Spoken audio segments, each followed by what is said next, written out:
Whew, jet lag. I'm smiling, but it's, oh my God, it's just. ah.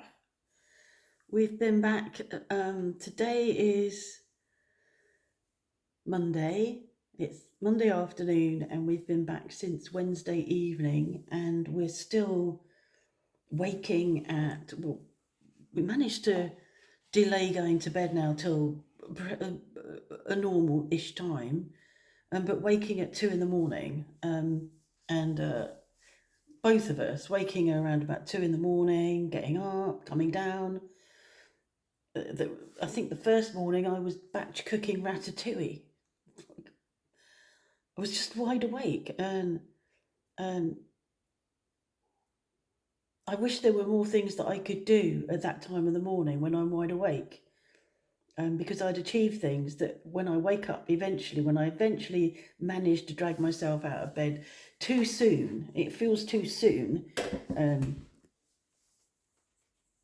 I just don't want to do anything. There's stuff to do, and I'm sort of laden down with admin, and I have done some, and I but there's still things that need doing, and I just can't. It's horrible, and I've done some reading because it's um, jet lag isn't something that we have ever experienced because we've never done that sort of trek before, and it says that it's worse with aging. Oh my God! You know, it can last up to a week or more. I know that if it does, we're halfway there, but I am sick of going back to bed at 4 o'clock and laying there waiting to go back to sleep and still not getting back to sleep. It's not nice. Jazz is still, she's got a cone, um, and she's really quite well in terms of she's settled, she's at home. Um, the horrible bit is that we can't let her out. Oh God, sorry, we did let her out. We sit out the back, we let her out, and she comes out with us, but we have to keep our eye on her. And yesterday she went down the back of the greenhouse, which would mean if she didn't come out, we wouldn't be able to get her out. So I wonder whether that was one of the places that she was hiding during that time that we weren't here. I feel dreadful for not being here, absolutely dreadful. And even though there were people here, I just feel really bad because when I know that this is anthropomorphizing or projecting my stuff onto her, but you know, when you're not well, you want your mum, and your dad, and we weren't here. I can't contemplate going away again. I can't do that. I don't care. And that might also be because I'm so tired and because we're just so tired. And I've got stuff to do. I've got the tax to do. I sat the other morning because what happens is I go back to bed. When I go back to bed, and the things that I've got to do start going round and round in my head. And I can't switch my head off.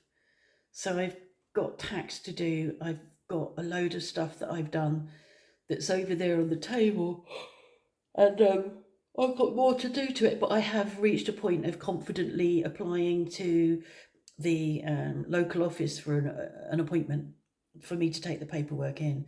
I filled in as much as the tax form as I can. I'd done that actually before we left, but it's changed. It's changed, and our circumstances have changed. My very small YouTube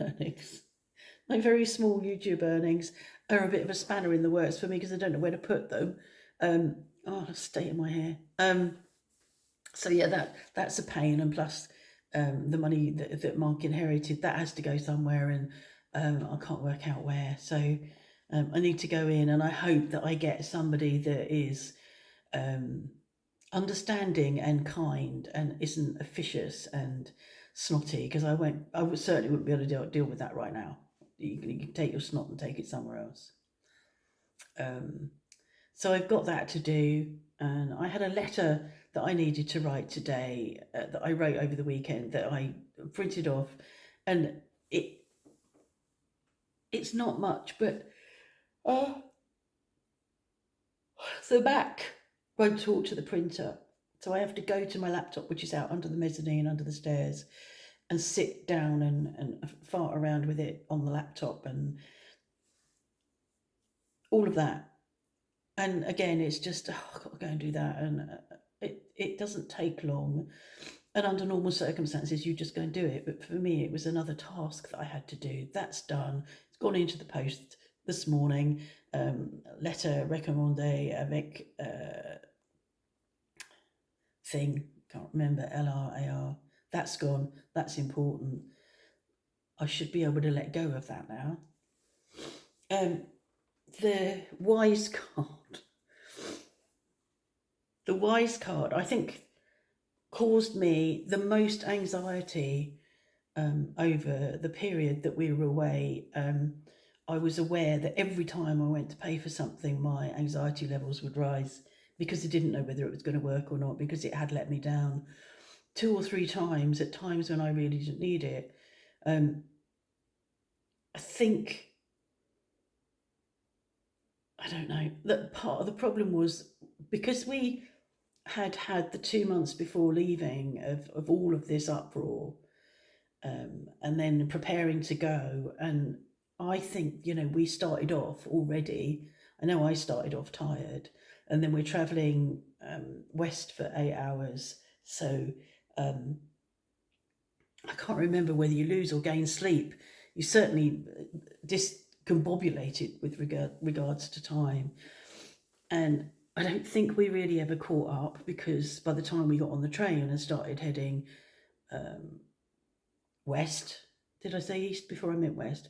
But by the time we started heading further west, we were losing more hours, or gaining more hours, but losing them or whatever. So I don't really think we caught up. In Vancouver, on the day that we went to the shopping mall across the Lion Gate Bridge, in the taxi, as I went to pay him, I think I flipped out my French card and dropped it. I can't. I can see it in my head that it was in my purse, and then it wasn't. So I was down to just my Wise card, which then increased the anxiety, because it's like, I only have this card now. And as we were traveling back from Paris, we realised that Mark had lost his French card, and I can look at the bank account and see where he last used it, and it was in Canada. And it was in Canada as we went the wrong way, which you'll have seen that vlog. If you haven't, it means I haven't uploaded everything, because there's a lot of stuff I recorded that may not feel, it doesn't really, it's like, I don't think you need to see all of that. But we went the wrong way when we left Jasper, went and got fuel, went off, headed east, because we were heading to Banff, and we thought Banff must be east through the Icefield Parkway. But actually, we needed to come out of Jasper and go 3 miles up the road and then enter the Jasper National Park and head that way. We didn't. We travelled for 70 kilometres before we realised we'd gone wrong. I cried. I just was so... And at that point, I'd got conjunctivitis, and I was the driver, and Mark couldn't drive, and because the automatic car was causing issues for his knees. He doesn't remember that. It's so frustrating. He doesn't remember. That's why you weren't driving. That's why I was driving, even though I couldn't see very well. He's not really remembering that. So, yes, so the card was last used in a Tim Hortons, which we'd managed to avoid, but we had to stop, and that's where we went to get a coffee to regroup. It was horrible coffee. I wouldn't touch it again with anybody else's. It really wasn't very pleasant coffee. It was just a very, very hot. Those mugs that they, not mugs, those cups that they put coffee in with lids that you can break off so you can sip it through the lid, are fucking ridiculous. Fucking ridiculous. I never use them. I always take the lid off, because your lips are your first sign that you're going to burn your mouth. And if you haven't got your lips, if your lips can't touch what's about to go in your mouth, you've got no idea what the temperature is. So you're going to burn your mouth if you're not careful. So I end up with a really hot coffee that I can't really drink because it's not very pleasant. And it doesn't cool down in time before I want to go away and leave that place and move on. So anyway, that's where the card was last used. I don't know whether it was me or Mark that used it, and the card's been lost. Maybe dropped in the hire car. So we were obviously really tired, and I think that we were really tired throughout the holiday, and that might be to do with age, that might be to do with all of what went on before. It could be many things, but I don't think we ever really caught up. And so we drove through the Icefield Parkway, which was amazing, and arrived in Banff. And why was I saying that? Yeah, so we did that. I've done a vlog, probably just one vlog from Banff, because we didn't really, we went out, but we went out to the pharmacy to get me medication for my pink eye. So that's really why we went out, although Mark still found a shopping opportunity. Mark bought more stuff than I did. I bought myself a top and a shirt, and that was that. So after that, after Banff, we drove back to Calgary. Fabulous scenery as we left Banff. I'd taken still photos of that because I was the driver. Amazing scenery. And then all of a sudden it stops. There's not a gentle sort of, gentle into hills. It just suddenly it's gone. All of those high mountains are just gone, and the landscape's quite flat. Drove to Calgary to meet his cousin, dropped off the rental car, and left my rucksack in the footwell at my feet. I bought myself a handbag because the rucksack wasn't working for me. So the rucksack hadn't got anything of value in it. It got my pair of Crocs, because I can't drive in Crocs. So I had boots and socks on when we drove to Calgary. It had got my Crocs in, it had got a hat in. I don't know what else, but nothing, I'm sure nothing of value, which I'm quite relieved about, because I have, as another piece of work I need to do, is to contact the cab company and ask them if they'll deliver it to his cousin. His cousin arrived at the airport at 9, and at 9:30, we left the hotel at 9. I don't know why that situation occurred. They were talking on email during the run up to it, and I was too tired to intervene, and I'm sick of intervening. It's like, you deal with it, but the Gowers are not known for their communication skills. So somewhere along the line, the wires got crossed, and she's there at 9:30, and we don't get there till, I can't even remember what time we got there till. I think it might have been midday. And then we get dropped at the wrong gate. And it's only as we are dropped and getting out that Mark goes, oh, she said this. And it's like, oh, for fuck's sake. Anyway, we found her, and we sat again. By then we couldn't go off to Calgary as she had hoped to have a nice meal. We had to go and eat in the food court because we needed to check in at 3. So, but it was nice for them to catch up, and we'll catch up after 50 odd years. I mean, it was more than what is he, 75? He was 17, so it's 62 years. Or if, I don't care if my adding out's wrong. So that was good. So then it was her idea. She said, why don't you ask for assistance to get on the plane? Because all of the arrivals and departure gates were miles, and we were really struggling for miles. It was like walking and walking and walking. So we asked for assistance, and our tickets were reprinted because mine had been wrong every time we tried to get on a plane. My name had been wrong. So I said, is it too late to ask for assistance? She said, no, it's okay. So she put assistance on our tickets, and we're sitting waiting, go and wait over in a certain waiting area for somebody to come and fetch you. And this lovely guy came and got me. Fab sense of humour. I'm going to say he's gay because there is a certain way that some gay men are with their sense of humour and their demeanour, and it was lovely. And he pushed me. He said to Mark, this is your chance, because he pushed me off first. This is your chance to run away. And off we went. You get whisked through. So you get taken down. They put all your stuff through security. You sit in the wheelchair and wait. And then because we have to unpack the CPAP machine, they pack it all back up, collect it all, put it back on you, and then off you go. It was just amazing to be pushed right through to the departure gate without having to lift a finger. I wish we'd thought about it on the way through in other places where we'd walked for miles for arrivals. So yeah, that was it. We flew out of Calgary at just before 6 o'clock in the evening, mountain time. Mountain time. We're still on mountain time. Yeah, mountain time. And arrived. Oh, then we landed in Frankfurt in the morning. So we didn't sleep all night. We were tired but couldn't get to sleep. Uh, I watched 2 films. He watched 1 film, or was it the other way around? I don't remember. Um, Landed in Frankfurt 10:30ish for a connecting flight, and again asked for assistance. And this time I met with resistance because you're not on my system. And I said, yeah, but you've got my wrong name. This is my maiden name. In France, they use your maiden name. This is the blah, blah, blah. Oh, yeah, you are on my system. Pushed through there, not quite in the same style and humour as we had in Calgary. Calgary's a lovely airport. Frankfurt's not a nice airport, up and down in lifts, kept changing hands to different handlers. But eventually got on this aircraft, which was very cramped, in separate seating. Mark was, 10 seats back from me. And it was an hour. We sat there an hour waiting to leave. So we were an hour late leaving, which meant we were going to miss our train in Paris. So it was a bit of a journey, and we arrived back here at, as I said, we arrived back here at about 8 o'clock in the evening, and I can't tell you what it was like to be home. It was just incredible to be home.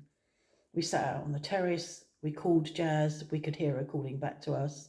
It sounded like she was in next door's garden somewhere, but we can't see into there, we can't get through into there. He wasn't there, but she didn't. We're calling her and she's calling back, but she doesn't sound like she's moving towards us. And we did that for about an hour, but on and off for about an hour, and then just thought, well, we know she's around and she'll come back. But it was a good 24 hours before she turned up at the door, in a bit of a sorry state. She'd lost half her weight, and was just very, very sad. So she's had her bite cleaned out with iodine, diluted iodine, and antibiotics. She's got a couple of staples in there, which is why she's got a cone on, so she doesn't nibble at the staples. She's on antibiotics and she's on daily analgesia. And getting the antibiotics in her easier now. She won't use the litter tray. She doesn't, I don't know why, but she won't use the litter tray. And the bathroom mats are her preference. And this morning I went into the bathroom and found but remember, she's only got one leg, all folded up like an envelope, completely folded up. And I thought, I know what's going to be in there. And she'd pooed in there. And I just think, God, how much effort. It's not light, a heavy bath mat. So she pooed in the bath mat, and I can't get her to use the litter tray, but I'm happy that she's finding somewhere to pee and poo. I just have to keep on top of it. So this is a long vlog, but this is we've come home. The lawnmower has not worked. It's still not working. Nobody could start it to get it going. So Mark couldn't start it. He's been underneath it. The grass is 10 foot high. It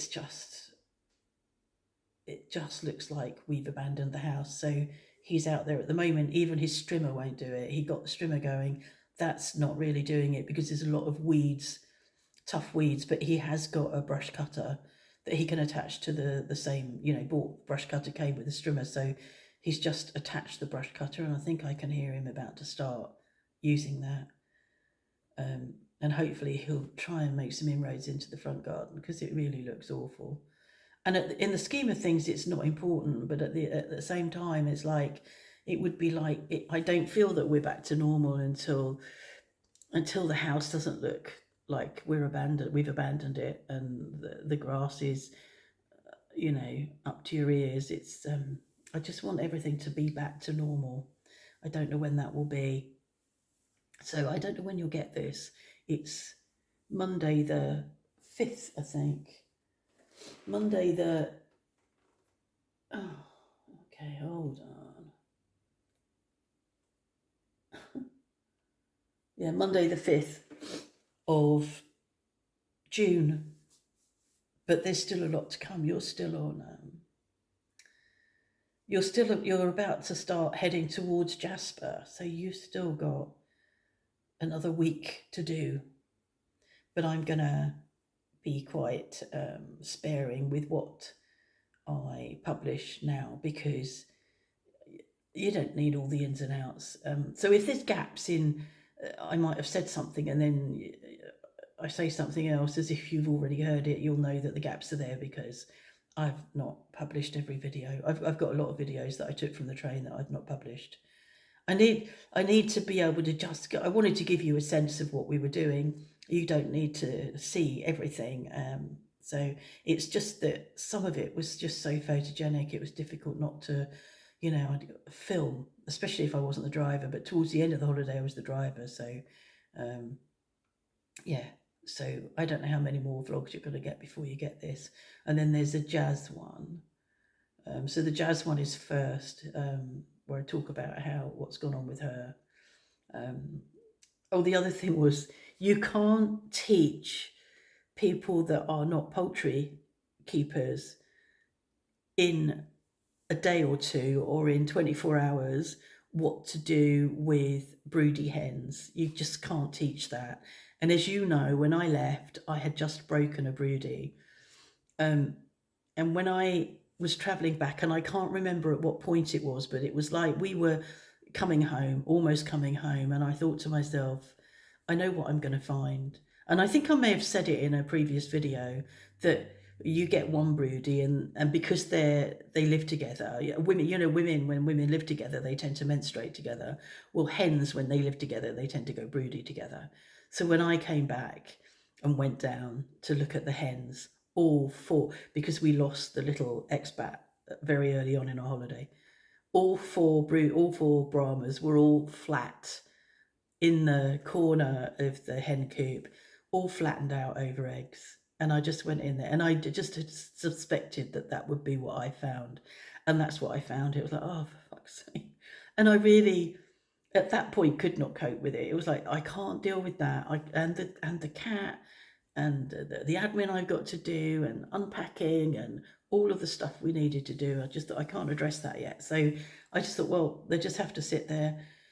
I hadn't got any idea how long they've been like that, because people that don't understand poultry just sort of think, oh, they look very comfortable. Oh, they're happy. And when you go down to close them in and they're like that, you sort of assume that they've settled down for the night like that. They don't look abnormal to you if you're not a poultry keeper. So yesterday morning, so that was Wednesday, so I left them Thursday, Friday, Saturday. So I left them 3 days, no sign of life under them, which there would be if I left them for longer. When I went down yesterday morning, one of the hens was off her eggs, and she'd been sitting on, I didn't count them, but there were at least 10 eggs. Cold, picked them up, put them out the way. And when we went down in the evening, I lifted the others, removed the eggs, and I didn't look to check to see what was in the eggs, because I thought, we don't want chicks. I can't deal with chicks at the moment, because even though they'd be looked after by the mothers, there's a certain amount of work I have to do for the chicks to be safe and to be fed and all of that. And we don't want chicks. We don't want any more pets. We don't want any more hens. So I didn't check the eggs. I put them all in a bag and I put them in the freezer, so they went quickly, cooled quickly, and would have any sign of life in there. It sounds really cruel, but that's what I've done. And when the next lot of bins go down, they'll go in the bin. So they're all off. They all got moved out into their outer run, the smaller enclosed run, with food and water, but it's not a place where they can settle down. I can't let them free range, because it would mean they'd have access to the sheep shelter, well, the side that Ida doesn't use, but that was designated the sheep shelter, that's got straw in it, because they'll all tuck themselves up in there. So for the next few days, they're locked into the small run with food and water, until they're broken from being broody. But the eggs I picked up was a big bag full of eggs, was probably about 30 eggs. There's no way we want 30 chicks. So that's what we did. That's what I did. That's been dealt with. So gradually, step by step, there's some of the jobs that need doing I'm dealing with. I'll be pleased when the tax is sorted, because that is a massive thing. That was a massive thing before I left, as I mentioned. So um, yeah, I need to get that sorted. Okay. Sorry it's a long one, but if you're here to the end, well done. And thanks for putting up with all the trolls. And I got to the point where I just thought, oh, I don't care. I don't care. All of those of you that watch the channel know, would have known it wasn't me. Know that what people are saying isn't me. I couldn't be bothered. In fact, somebody was making such a fool of themselves. I left them for a week, I think. And what I realise is I shouldn't be responding, because shunning is far more powerful than responding. But one night it got me, because I was very, very tired with jet lag, very tired, and I started sniping back, which was stupid, but I did. But anyway, she's gone because I was clogging up her feed. That's it. Have a nice whatever day this is that you get this, and thanks for listening.